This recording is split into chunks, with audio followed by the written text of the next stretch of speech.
Learning another language, Korean, it allows me to speak to entirely new different culture and an entirely new set of people and how they think, to understand their culture. Korean means expanded opportunities in life and perspective. My name's Anthony Mukhtar. I'm born and raised here in Auckland. I'm 25 years old and I've just completed my master's degree in biomedical science.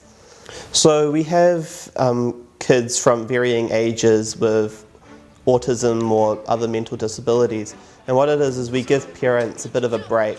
Me and some other Korean students, usually college or university students, give up some of their time, some of their weekend to help look after these kids. Sometimes you can misunderstand it and you might say the wrong thing by mistake and you kind of look a little dumb because I'm the only foreigner here and everyone else full-fledged Korean. So if you sort of just get your mind out of that and just accept that you're going to make a few language mistakes, it's fine. Looking after the kids is actually not as hard as one would expect. So it's really nice that I can interact with people here. I can give back to my society, to my community. And that has a big meaning for me. So it makes me less of an individual and more of a member of a community. Although I'm born and raised here in New Zealand, I come from a Middle Eastern background. So actually Korean culture and my culture, in terms of the feel, is very similar.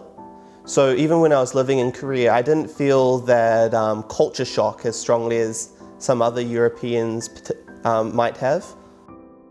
So naturally with these languages there's a really big difference, but I think what really stuck out to me the both was the differentiation between who you're talking to and the sort of formality and the rigidity that has, which is something really different for an English speaker, where the difference between speaking formally, the lines are really blurred. So there was something that stuck out to me as particularly easy. I'd be practicing reading and writing just by myself on a piece of scrap paper, and I think learning how to read and write took me only 2 days. It's an idiomatic expression, and basically 중로 is the Korean equivalent of like Queen Street. 편 맞고 is to be slapped. 한강 is Han River in English, which is the river that bisects Seoul. And 화풀이한다 is to take out your anger on something. So this meaning basically is, if you get slapped in 중로, you go to Han River and then you take your anger out on Han River. This does have a little bit of meaning to me. In Korea they have the idea of maknae, or the youngest sibling. And actually in my family, I'm the family's maknae, or the youngest, which has left me to be the family's prankster or joker. So in a sort of way, I kind of imagine myself as the person who gets slapped a lot. And indeed, amongst even my Korean friends, that's me. I'm planning on moving to Korea next month. In Korea, the research there is really good, and there's a big market and industry in there. The company that has decided to employ me, for better or for worse, is in Siheung, which is just outside of Seoul, in between Incheon and Ansan.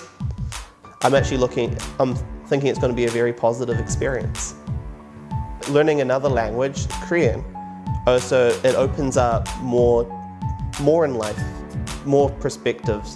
It allows me to speak to an entirely new different culture and an entirely new set of people, and how they think, to understand their culture. And so to me, Korean means expanded opportunities in life and perspective.